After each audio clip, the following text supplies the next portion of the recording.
Welcome to the Life's Best Medicine Podcast, where we are finding hope and healing one episode at a time. No appointment needed, no rubber gloves, and no coping. Just a healthy dose of life lessons to help equip you for this wild journey we call life.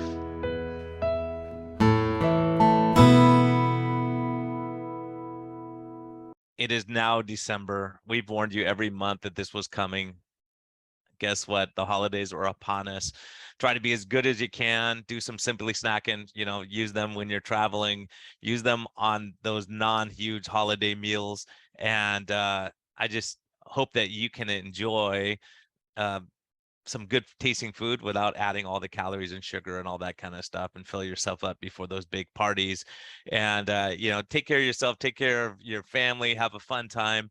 But on those off times, go ahead and enjoy some Simply Snacking. And I thank them for sponsoring this episode of the podcast.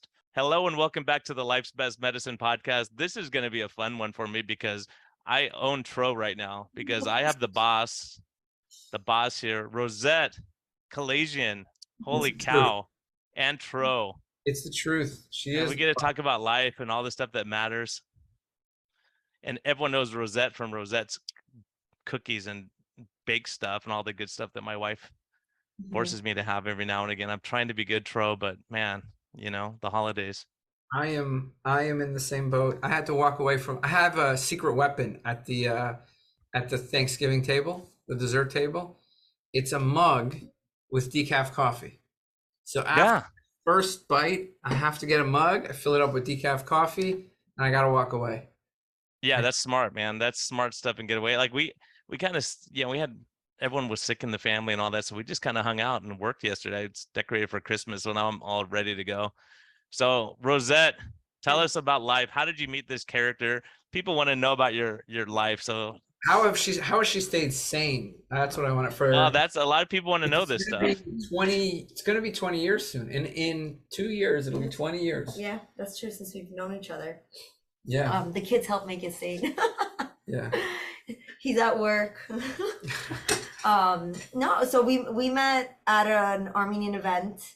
Mutual friends introduced us, and back then, not online dating. We didn't really online date, but we met online, and then we met in life. We met in life, but we connected online. Is that fair to say? How do you say it? Yeah. I mean, we had a.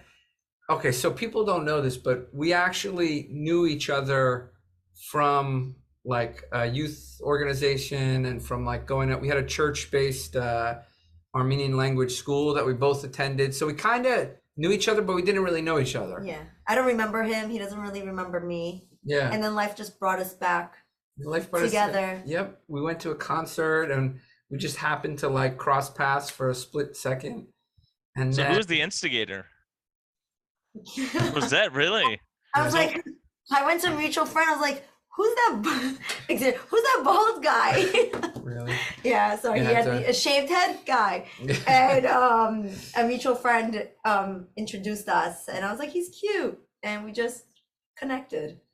I remember when I proposed to her, it was 2004. It was maybe like 1 month into, back then we had AOL Instant Messenger. And I was a tutor in the, was I a tutor then? Yeah, I was a tutor then in the organic chemistry and science. I was a tutor and a TA. And I remember in between teaching, I was typing, on AIM, and I said, like, you're Armenian? I was like, my parents are going to go crazy if you're Armenian, and then she was like, I want to be a lawyer. I was like, I want to be a doctor. I have a loud mouth, definitely going to get sued. It's like, we got to get married. And I saved that conversation. I saved that conversation because it was 2004, I think November 2004. I was like, yeah, exactly. So what happened, Tro? Were you gaining weight already then? No. Well, yeah. So we met in 2004. In 2005, we took a trip to Armenia with friends. The first time I remember gaining weight. That's when he gained, I think, 15 pounds or so in a 2-week period.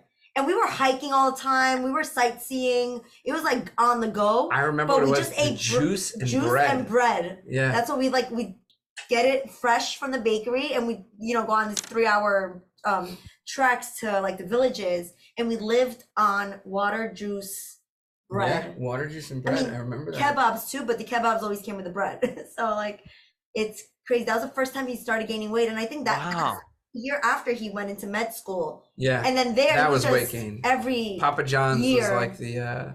Yeah, because that's a stress break. You go, okay, I need a study break. I'm going to eat something, and then we got into that habit. Yeah, that was an interesting step. But basically, yeah, right around that time, actually, probably like 2 years before. I had battled anorexia 5 years earlier. And I had battled like basically going plant-based, and I mean, she didn't see any of that. And then I got into my cross-country kick, and I had a bit reprieve, but ever since I was like 17, then I started gaining weight, and yeah, that was like 21. Yeah. How old are we? You were 20? I was 21. Yeah, and 21. So right around... as a kid, you weren't really struggling, Tro, or you did as a kid too, right? And then you lost weight, and then as a kid, I was struggling. Then I remember I went to the doctor. I remember Dr. Adis's office, and I waited 3 hours for my, I think 13th physical on my 13th birthday. And I remember sitting 2 hours in the waiting room and thinking to myself, like, this is the worst thing ever.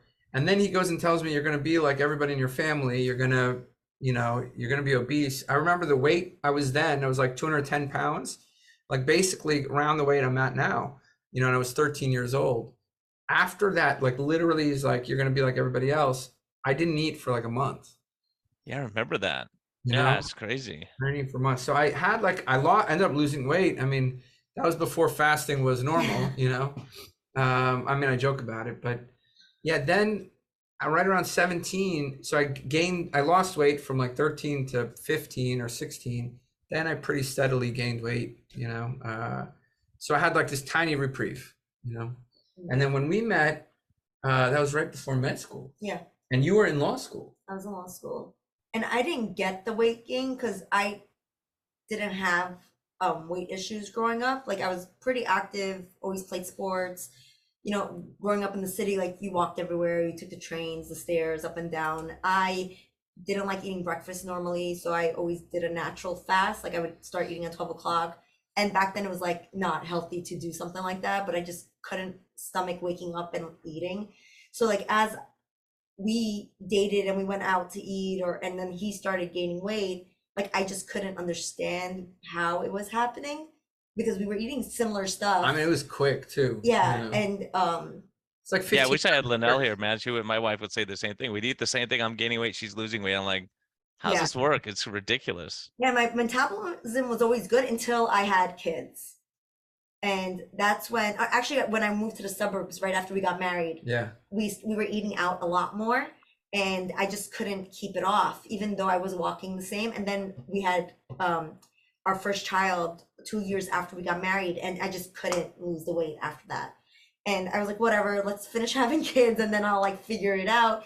And at that point is when he started the whole low carb, keto, carnivore. 2 kids later. No, it's 3 kids later. I was pregnant with the third one. Yeah. And by that point, like, so he had started it and figuring it all out. And when I saw the weight coming off for him and the lack of appetite, not the lack of appetite, that's not the right word, but the satiety. And so I was like, oh, let me just do that too. And thankfully, I don't know if it's a good thing or bad, I didn't have to do it as hard. Like, just by going back to fasting and cutting out most of the sugar and carbs, I started seeing like the baby weight go away, and I started feeling better. And then like side effects of like less migraines, which I didn't even think about. Like, I did it a little more aesthetically. Like, I want to lose the baby weight, get me back. I'm short. I'm 4 feet 10 inches. So like my BMI shot up high real fast, and I was trying to just get to a healthier place, and back to my baby weight, pre-baby weight. But then the migraines went away, which was awesome. And by then our daughter was like 2 years old, and she was battling eczema, and nothing worked. And so when we cut out the carbs and sugars from the household. Yeah, we took juice away. Her eczema was gone. Yeah, like the juices, the pastas, goldfish. Like, you, as a parent, you're like, oh, goldfish. And so we cut all that stuff out, and I'm like, Tro, like, her arms are better, her eczema's gone, you know? And I thought it was like temperature related back then, you know? I'm like, the warm weather makes eczema go away. But no, it was the crap she was eating. And when we cut it from her body, so all these like side effects from, you know, Tro's journey, helping the whole family, it was awesome. It was actually really beneficial. Yeah, it's pretty amazing. Those are things we don't think about: the eczema, the anxiety, ADD, you know, all these things that we see as side effects that are pretty remarkable. You know, people don't realize when you have asthma all the time or rashes or hives, it's miserable. And, you know, just making some lifestyle changes makes a huge difference in that. Brian, I remember when we first met, man, what you were going through with your hives, like, holy crap, that was crazy. You That was know? wild, man. That was a wild time. None now. I'm so glad. Yeah, a combination of mold allergy and a parasite from being nice and going on medical trips overseas, you know. But, you know, you learn a lot. You go through those things. But when you're dealing with that, you think, oh, no, it's going to happen again. You know, people don't realize how miserable that can be for people, for sure. So I can really identify when people are having skin problems or hives, or, you know, even when I see people with panic attacks and anxiety, it's like, gosh, if we could just make some tweaks there, maybe we get everything else better. Mhm. And you know what? With that, I noticed, I know it's not like, I guess, food related, but like by eating better and eating, like, let's say not too late, or like figuring out what your time clock is with food, like your sleep gets so much better too, right? And then by sleeping better, you're less cranky, less moody. Mhm. And then like everything like kind of trickles into a better place in life, I guess. Like, you Yeah, know, Rosette, when Tro was at his heaviest, was he cranky and on edge and all that kind of stuff? I mean, he still is, no? Oh my God. Yeah, I know it's not a cure, I know, but do you think, like, because I But talk to people all the time now, like that, you know, they say, gosh, I didn't realize how miserable and, like, you know, I I, didn't want to deal with people and on edge and all that kind of stuff. I don't know if it was the food. I think it was the stress. Yeah. I think it was just it's stress, and it still is. You know, like you own your own practice. He's doing his own practice. It's just a whole level, a different level of stress, and just being able to manage the food aspect in all of that. I think helps the the behavior. No, I mean, I don't know. I got to be honest with you. I think working out affects you more than Yeah, not working out exercise is a huge thing for affects him more my than mental health. yeah. I get Yeah, antsy. when you hurt when your neck was out and you were really hurting and you couldn't do anything, that was a brutal time. I remember that. Yeah, I mean it's crazy. Then it was my lower back. You know, I haven't been able to like do a squat in 2 years. You know, it's great. Because I have, so you'll find this interesting, Brian. I didn't want to make it all about me, but It's fine. It's always about you. yeah, I You know can't help it, Tro. my Don't worry. my right arm, you know, it's Cut that, Jack. No, it's I'm all joking. Yeah. it's all atrophied. My right arm is all atrophied.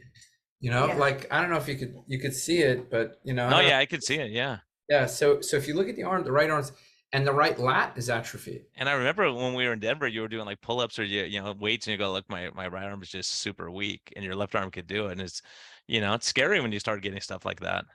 Yeah. And it just got worse. You know, it got worse, and then the surgery and what's, you know, what I didn't realize, and we learned this, like, remember where the lat inserts, and I think, remember go way back to medical school, right? You know, the other half inserts on the lumbar spine. So all I'm thinking about is, oh, I can't do pull-up. I'm doing pull-ups, but it's also not pulling on your lumbar spine equally. So now you have an asymmetric load on your lumbar spine. So my lower back got shut out. So that's when I became really cranky, and my wife's patience went really up, you know, when squats and deadlifts went away, you know. Yeah, it's hard. It's hard when you can't do what you want to do, and that, you know, that has a role in mood. Plus, you know, you're a go-getter, Tro. You're doing a lot of stuff. You're spread all over. You know, I'm getting older and thinking, you know, I don't want to take over the world anymore. But you know, when you're you know, a young couple with kids, and you're in a different space in life, it's a challenge. Yeah, I mean, it's like we've been hustling for 5 years. I mean, a straight up hustle, you know, like helping people, starting a business, you know, Writing papers. papers, Yeah. first starting a business, like, you know, Department of Health, you know, just both of us. It's just like, it's not easy, you know. It's not easy, I think, you know, and the pressure I've put on her, every podcast we've done together, it's time I'm not with her.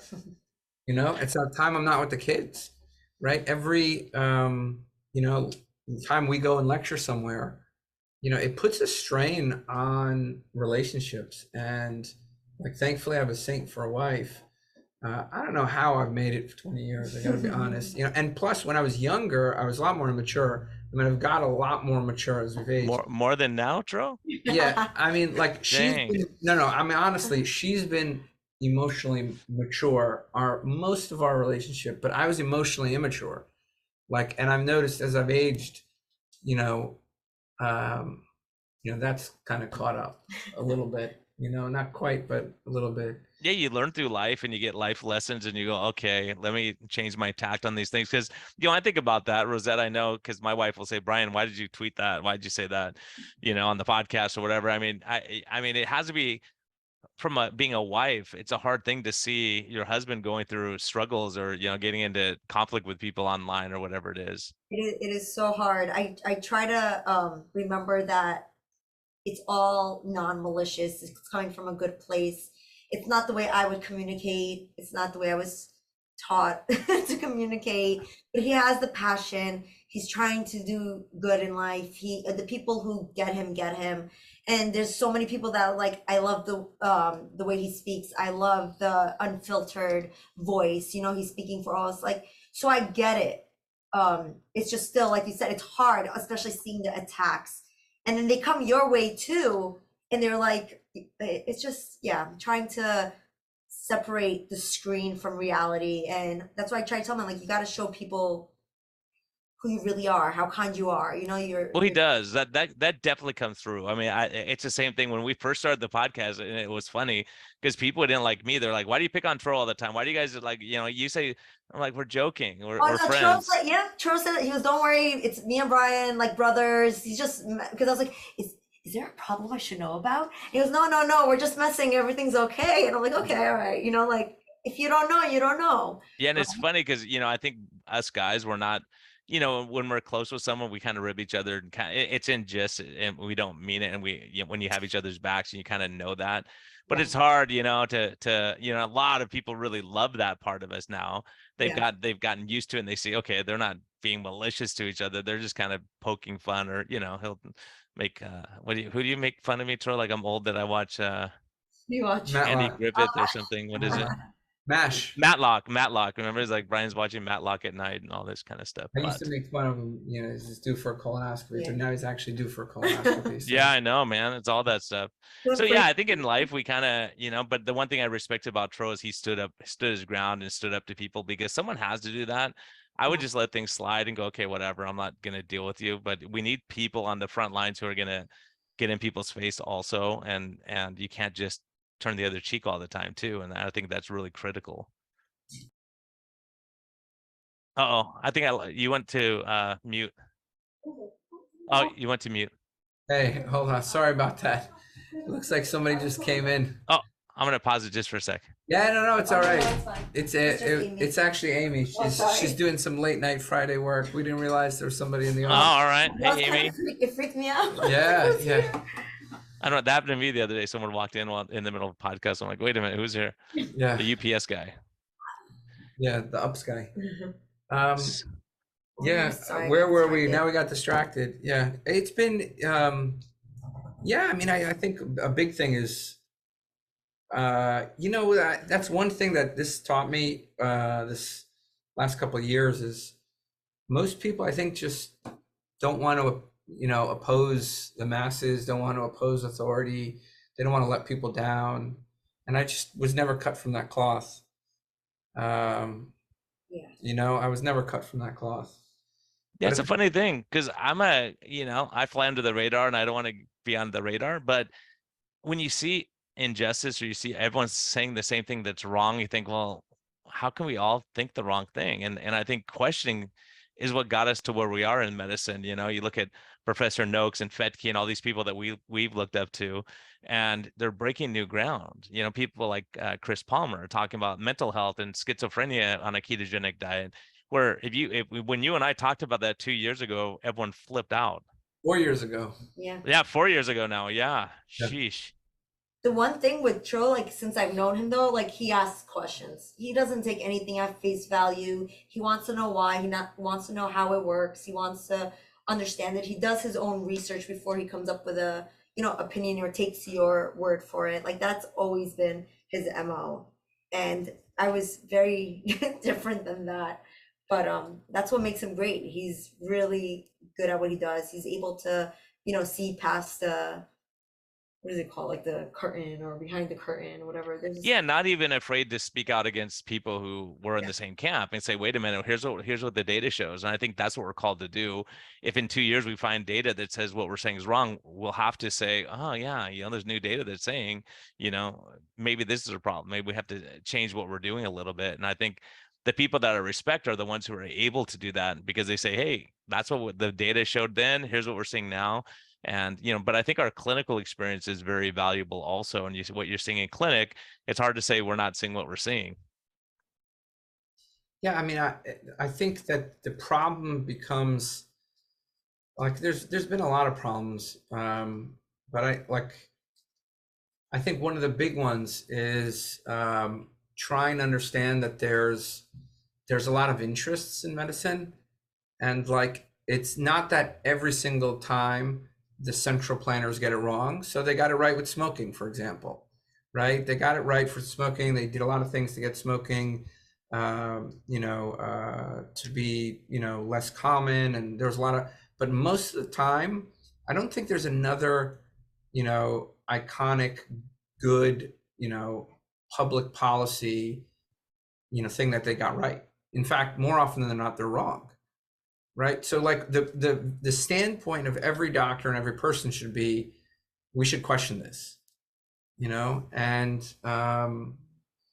then what does it take to get that mindset? It takes good mentorship, and it takes doctors and like just people in your community to say, this doesn't make sense. Let's ask questions.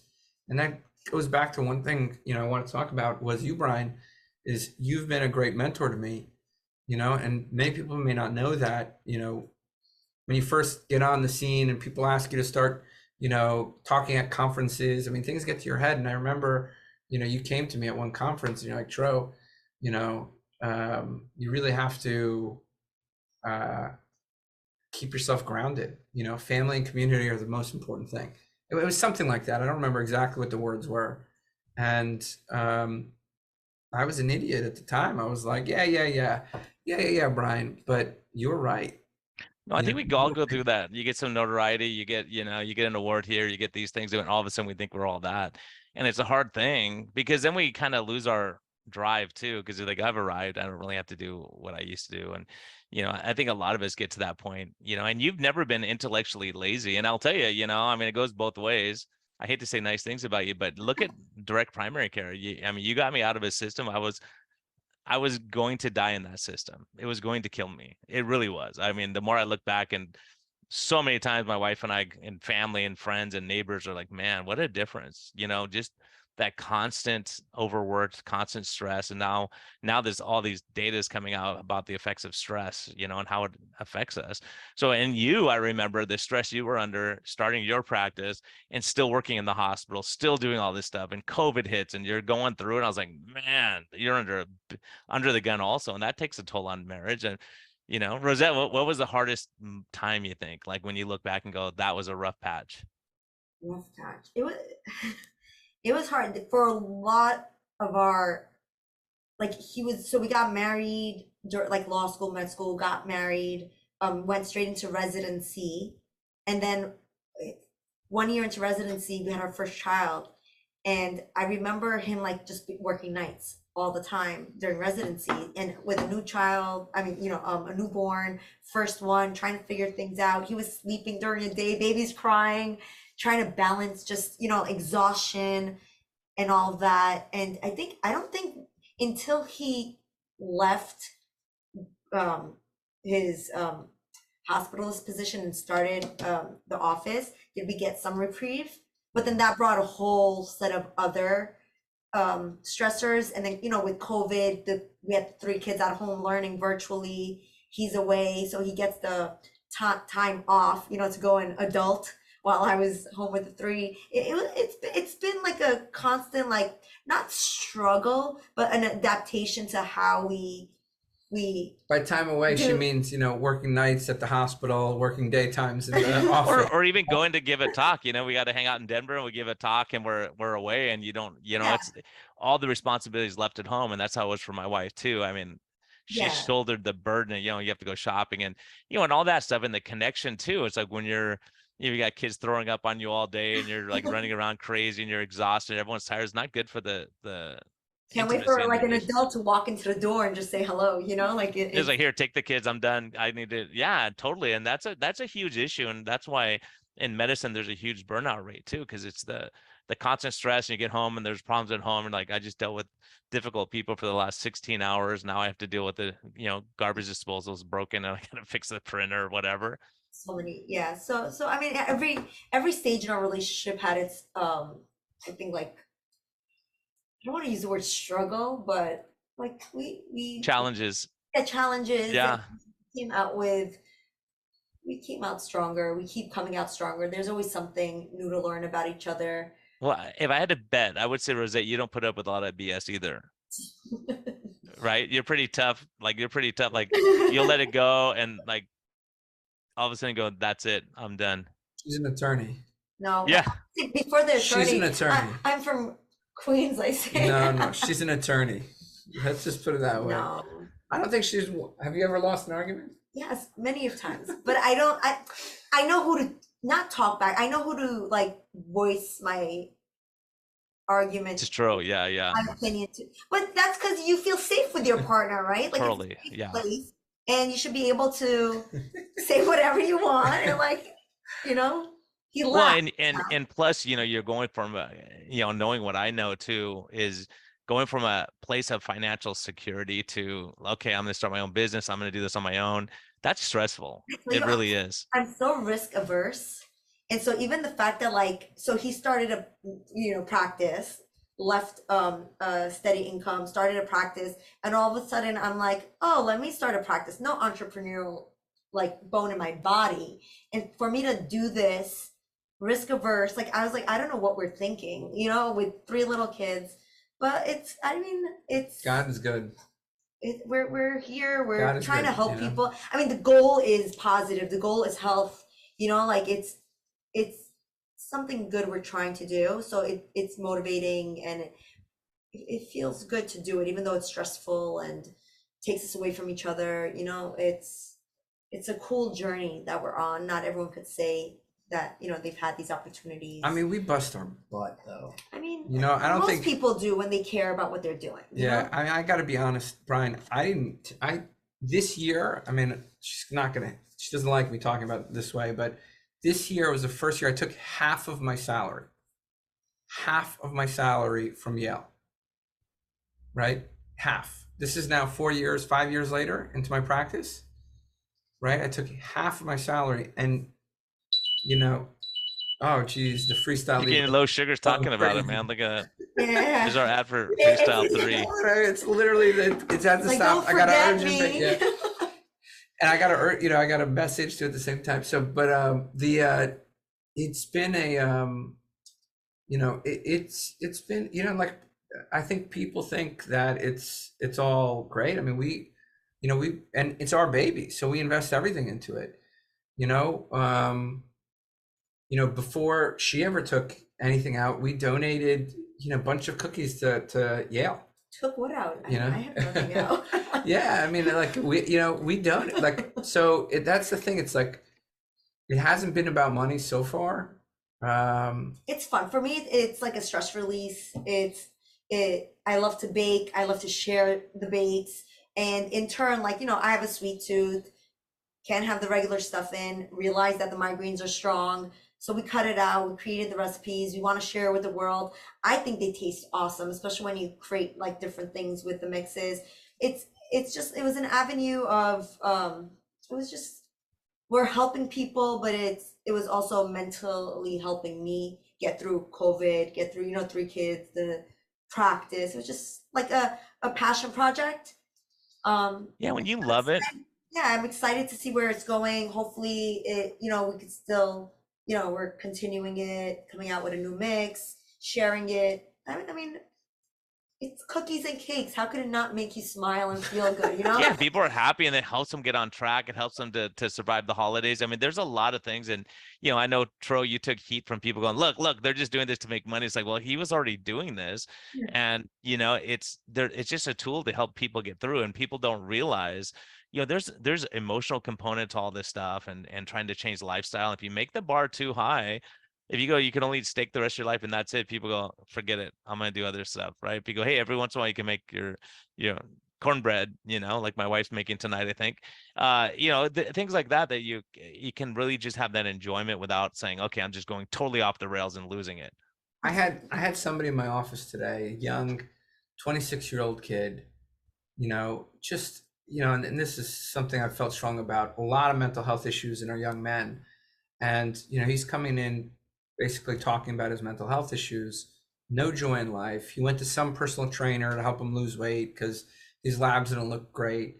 And his trainer put him on, chicken breast and broccoli. And he's been eating chicken breast and broccoli every day, 5 days a week, and he's telling me, he's like, and then he doesn't know how to manage his cravings and he ends up binging on all sorts of crap. His testosterone's low, his triglycerides are still high, and he's battling between restriction and,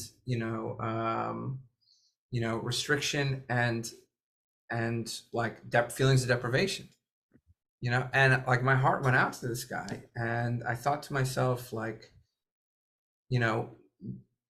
this is like most people, right? Most people, have intense cravings. They're socially triggered, and they're oscillating between restriction. This is my life. This is how I know. They oscillate between restriction and, feelings of deprivation, and intense cravings. And they just don't know how to kind of just getting knocked off track all the time. They go off track and they just lose it and they don't want to go back. Yeah. And then there's shame and guilt. And then, yeah, and so they're trapped in this cycle. So if you can break that cycle psychologically, now low carb products are awesome for people who have diabetes because they can see the benefit right away, right? They'll appreciate the benefit.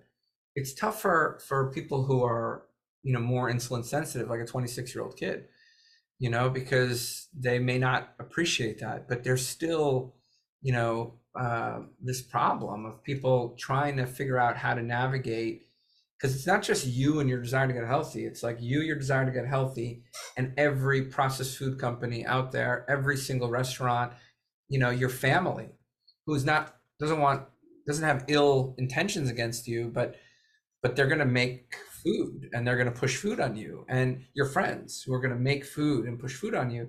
So when you're trying to make a lifestyle happen, how do you navigate these things? And it's tough. It's tough to help people, understand exactly what they're up against. And then how do you use these tools? I use the spare tire thing all the time.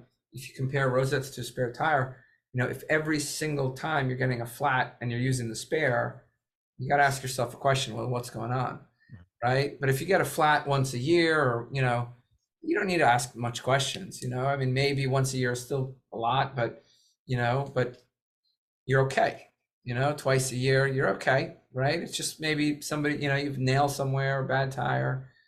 So I think, just to come back, there's so much suffering, and people don't understand. We're in competition. Our enemy as metabolic health doctors is, I don't want to say enemy, but our main opposition is the modern world, right? I mean, well, I think we've matured a lot. We've seen there's vested interest everywhere. The sicker the person gets, the more pharma makes, the more we have pharma, the more they're going to eat the bad food and say, well, just take this drug and you can eat whatever you want. Don't listen to these guys, and so it's a hard battle. And I think that's what people don't realize, the sacrifice that we all make and say, okay, look, I want to help people. We took a pay cut. We could have just said, I'll take the big paycheck and I'll just run people through a mill and we can do it, but you have no life satisfaction in that. So I think stepping back and looking at the big picture, sometimes you start realizing what really matters. And there's so many people that I know that are like, oh, it's okay. I can just you know, give myself an extra insulin shot, or like, is that the proper language? Like they just take extra because they're diabetic, but they want to still eat the foods that they know are not good for them or spiking their sugars. Like, it's like, oh, but we have options, you know, like just try the options. If you can't cut it out, we understand that, you know, try the options. And these are like close people, right? But like, no, it's okay. I'd rather just give myself insulin so I don't never eat this thing again. And I'm so, and maybe from a, you know, physician aspect, you could understand, like, I don't understand how when someone's so sick and they're taking medication. I'll tell you why. It's readiness to change. Not everybody's ready to change. That's it. They're not ready to change. That's their normal. Their doctor said it's normal. Their other relatives and friends have, you know, that's normal to them. Their doctor says, just take this insulin. Everybody else is taking it. The commercial on TV tells them, just take it. Like, why should they trust you? No, You know, why should they trust me? Why should they trust Brian? Because they don't feel good. Right. Yeah, when people are feeling miserable and their joints are inflamed, they feel like garbage all the time, and they think that's normal. Then they go on low carb and they feel great, and they're like, oh my gosh. So like when people journal and they go back and say, wow, I was feeling so great, now I'm feeling terrible again. Okay, I'm gonna go back. And so when there's something tangible that you can see, that you feel better, or your clothes are better, whatever, you know, your sugars are better, and then you realize, oh, I don't have to go down that road anymore, then people get hope. So I think that's what we provide, is hope. And Rosette, what you provide is saying, okay, let's make the road a little bit easier and we'll figure it out, you know, and hopefully it's a spare tire that you use sometimes and not use all the time. But sometimes you have to break the glass and go, I'm in an emergency situation. Everyone's eating cookies and I don't want to be said, you know, it's a social aspect, all that. So you provide a tool for people to get through, you know, the holidays, and, you know, so many people, that's their focus. And so I think just being able to help people through and guide them. And, you know, you've sacrificed a lot. And one of the big things I've seen in the low carb community in particular is the strength of the relationship that allows the doc and the spouse to go through this battle, you know. And when I talk to Brett, right, I mean, that's a common denominator I've seen all along is, you know, Gary Fettke, you know, the Unwins, you know, Professor Noakes. I mean, when you look at, they have a solid relationship, and there's always struggles, and you are a young couple, so it's hard when you're raising the kids and you know, juggling everything and just trying to stay on track. And you can imagine how many people, like what you went through, Rosette, they start gaining weight and they go, okay, I'm just gonna gain weight, and they don't even try anymore, and they just give up. Yeah. No, it's yeah. I don't know if I would have been able to lose the weight if he hadn't figured out the slow carb. Yeah, I remember when before we kind of headed there, we were both thinking about weight loss between Adi and Aline, you know, and we were out there walking like 4 miles a day, eating the chicken salads. Yeah, you know, we would try to green drinks. Yeah, we were doing a lot of silly stuff. And that's the problem, is like coming back to the comment about public policy, you know, and this is where public policy fails, you know.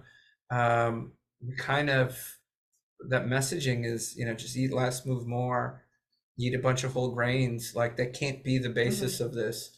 It has to be something else. Yeah, and because everybody still sees low carb, keto, at the carnivore, like as a diet.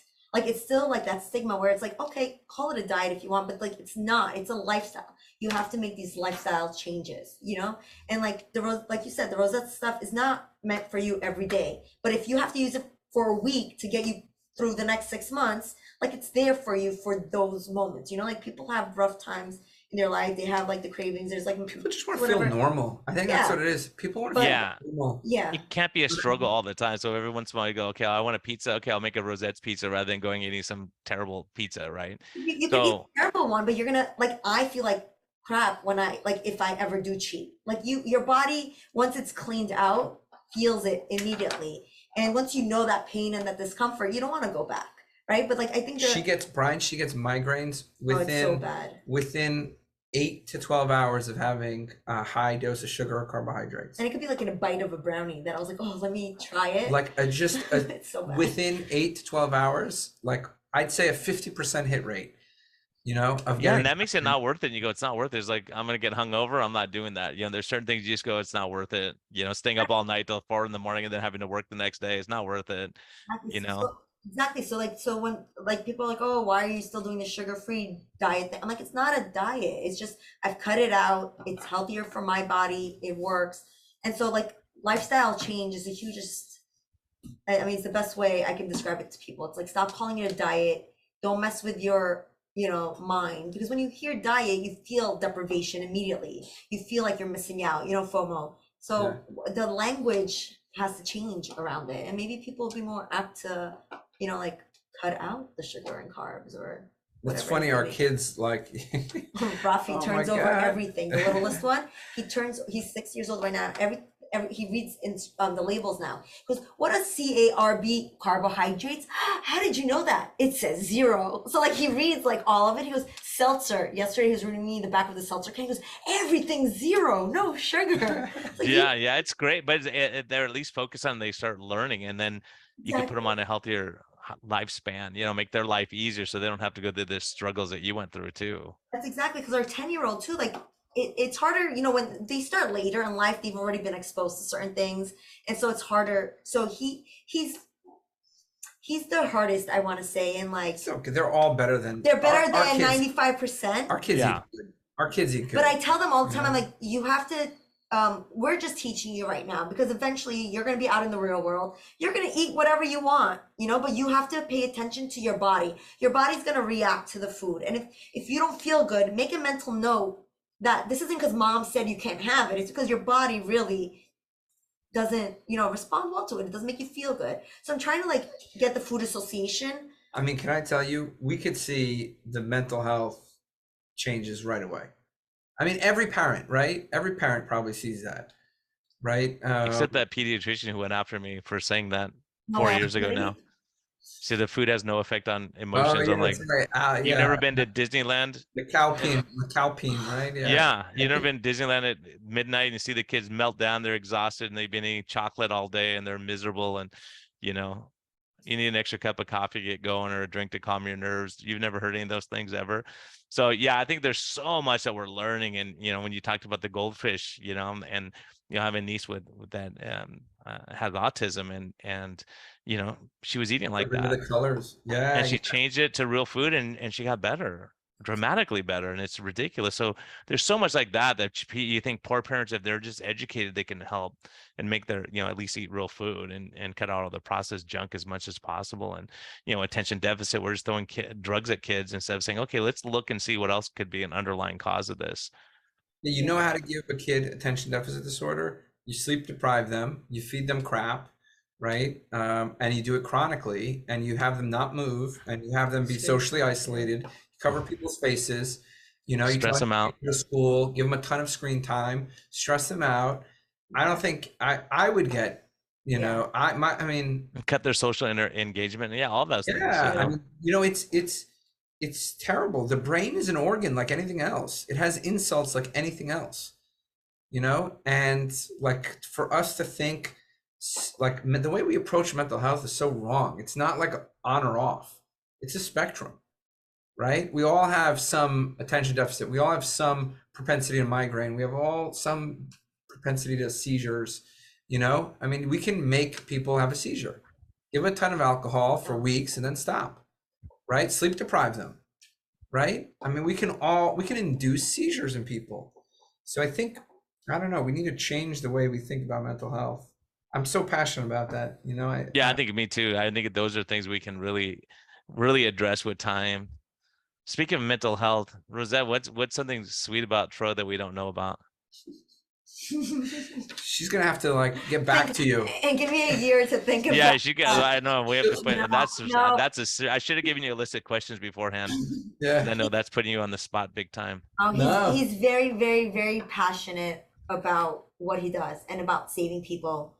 And it sounds saving people, but like he really genuinely cares about each of his patients and wanting the world to know about, metabolic health and how easy it could be. Not easy, but it's accessible, like how just millions of practitioners, half of them get on board. How much more good can you guys, spread and do? Like he's really passionate about this, and he's a genuinely nice guy. Like forget Twitter, that's passion language.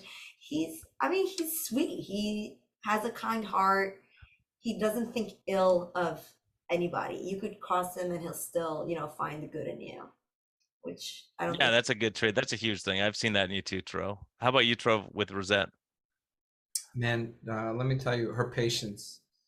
Her patience. I mean, anybody married to a doctor, I think, can the patience needed, right?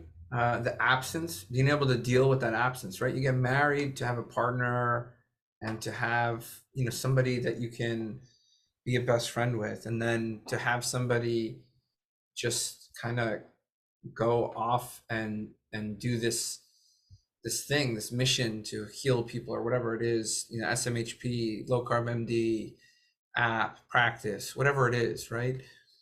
And then,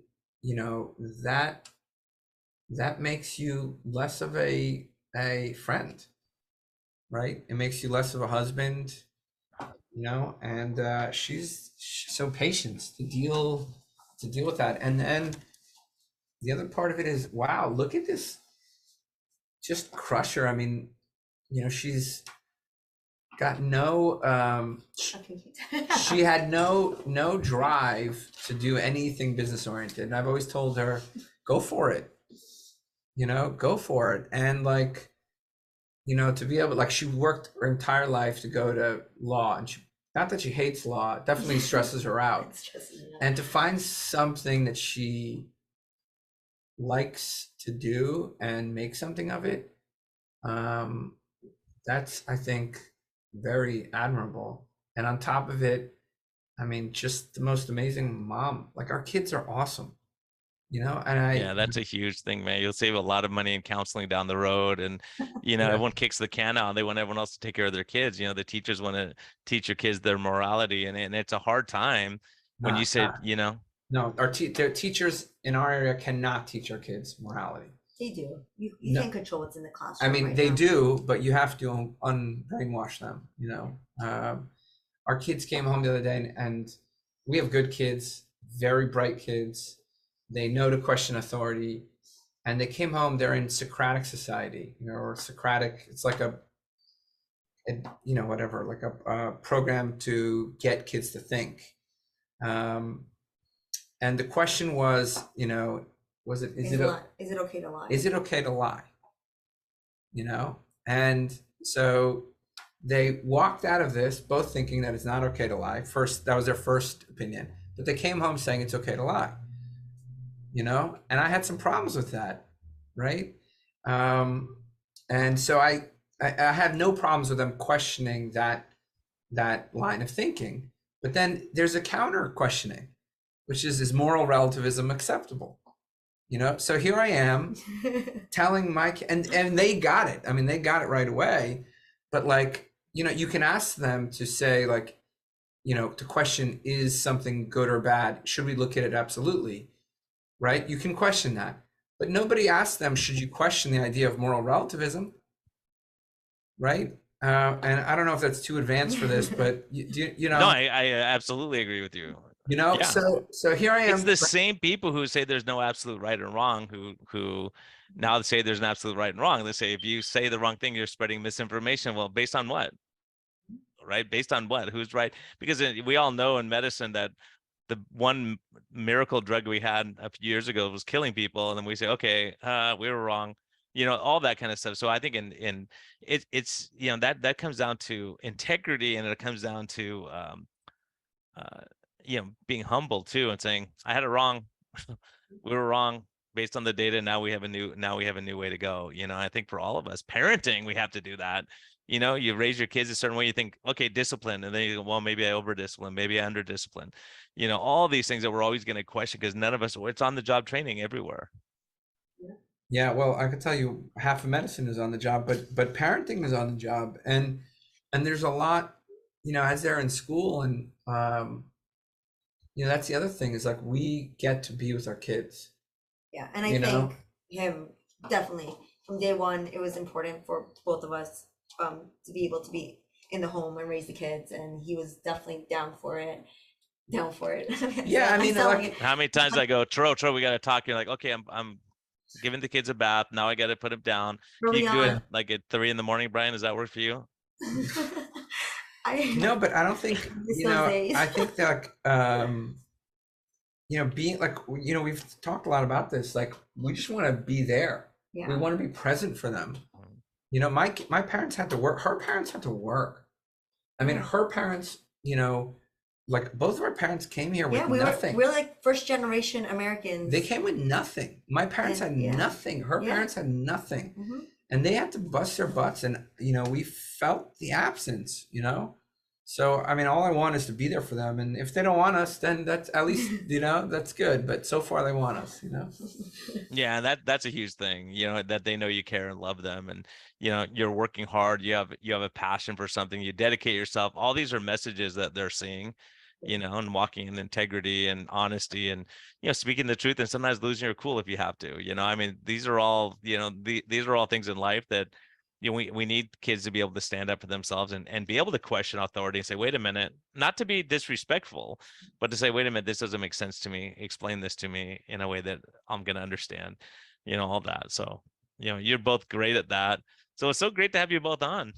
Thank you so much, Brian. We got to do part 2 with Linnell. Yeah, we'll do it. I'll bring my wife on. That's dangerous, but I'll bring her on too. And then we'll all talk about life. We got to hear about all the secrets, all the secret stories of Brian. Yeah. I'll come on, Troy. We'll do it on Low Carb MD. And then, so I have to ask you, Rosette, what's life's best medicine for you? When things are rough, when things are, down, what do you turn to? What gives you strength to keep going on? Tro, I'm going to ask you the same question.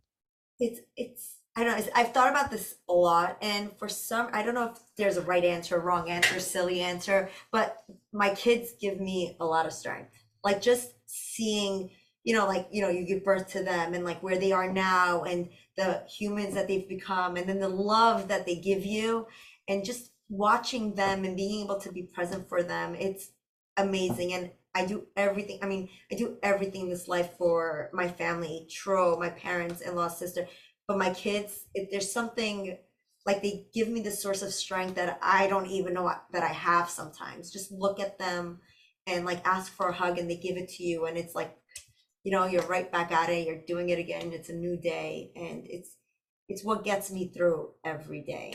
They got me through all the, night shifts and the time away and the conferences, it was 4 of us, like calling him and FaceTiming with him in the dark, like they were there. Yeah. And then they say the crazy things that make you laugh and, just they see crazy. the world different. All those things are awesome. All of it. But I'm very thankful for everything we have. How about you, Tro? I've thought about this. It's I think my one of my mentors, that's such a big thing, mentorship, it's a whole nother topic we could probably go into, but one of my mentors, he passed away about 5 years ago. When I went to his funeral, there was like a line out to the parking lot to see his casket. I mean, like through the church, out to the parking lot. I mean, to be there in support for his family. And this guy, Tro Kalayjian, I could just say it. He touched so many people's lives. And I remember he would go out of his way to form relationships. And I've been working so hard in solitude, and I think like, what is the purpose of all this, or at least what gives me gratitude? And it's those relationships.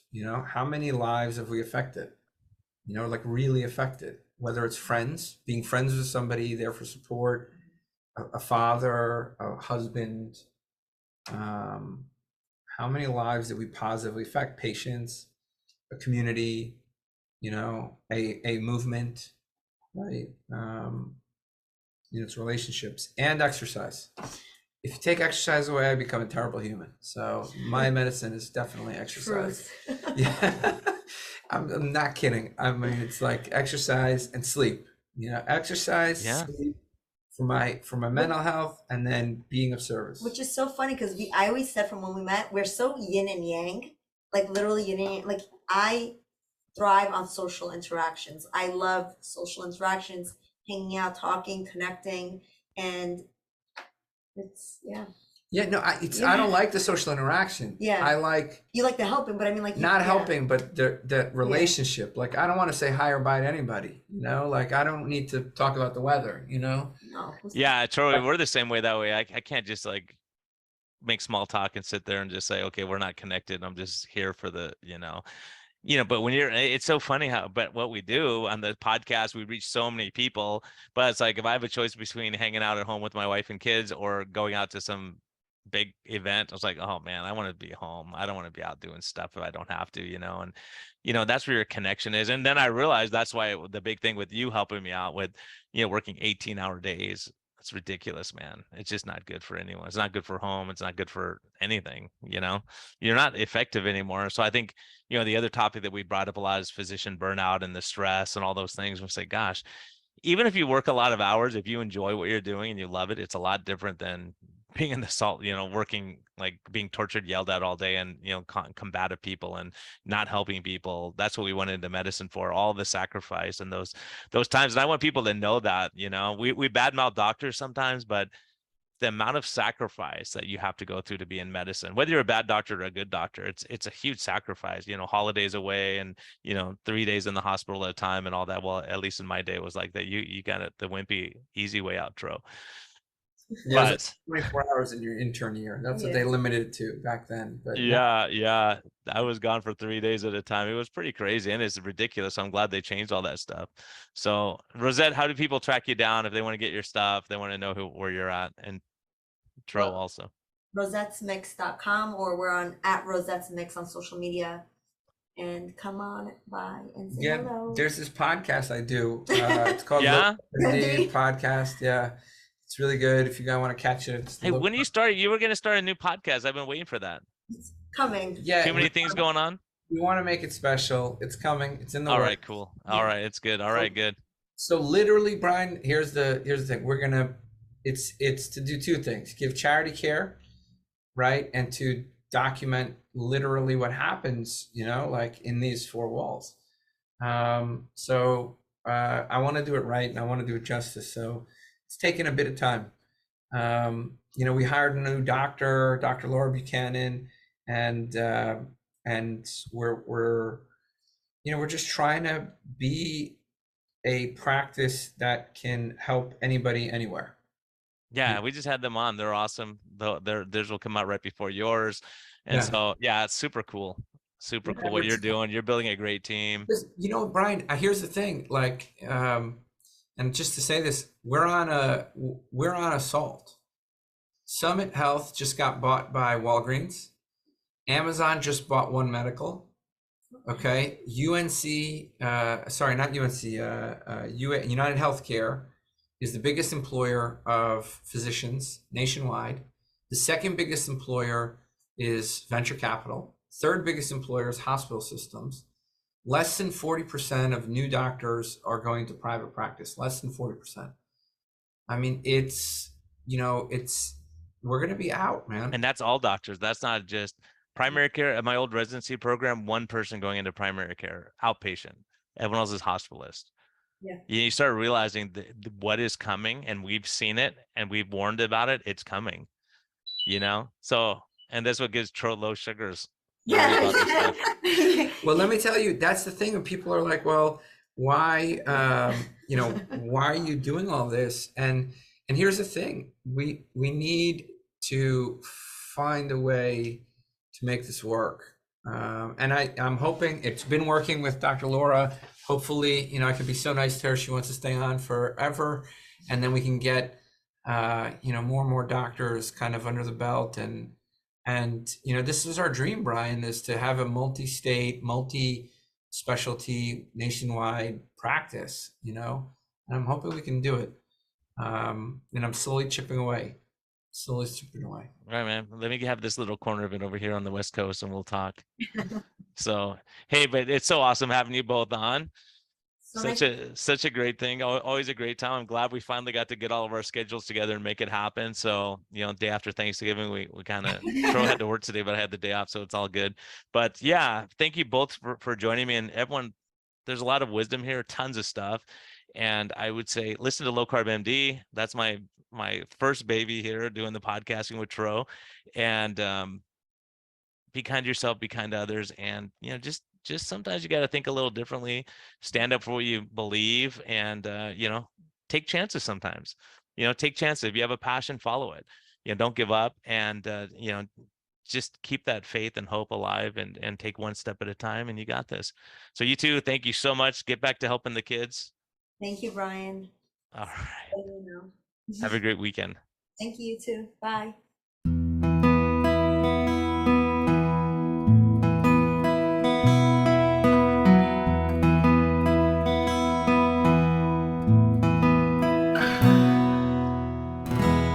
Thank you for listening to this episode. We greatly appreciate your support. We would greatly appreciate a positive thumbs up on all of the platforms like iTunes and Spotify or wherever you're listening. And we just thank you for our Patreon supporters. We greatly appreciate your help in getting this message out. We think there's a lot of important information. And hopefully this helps you. Have a great day, and thank you for listening, and thank you for your support.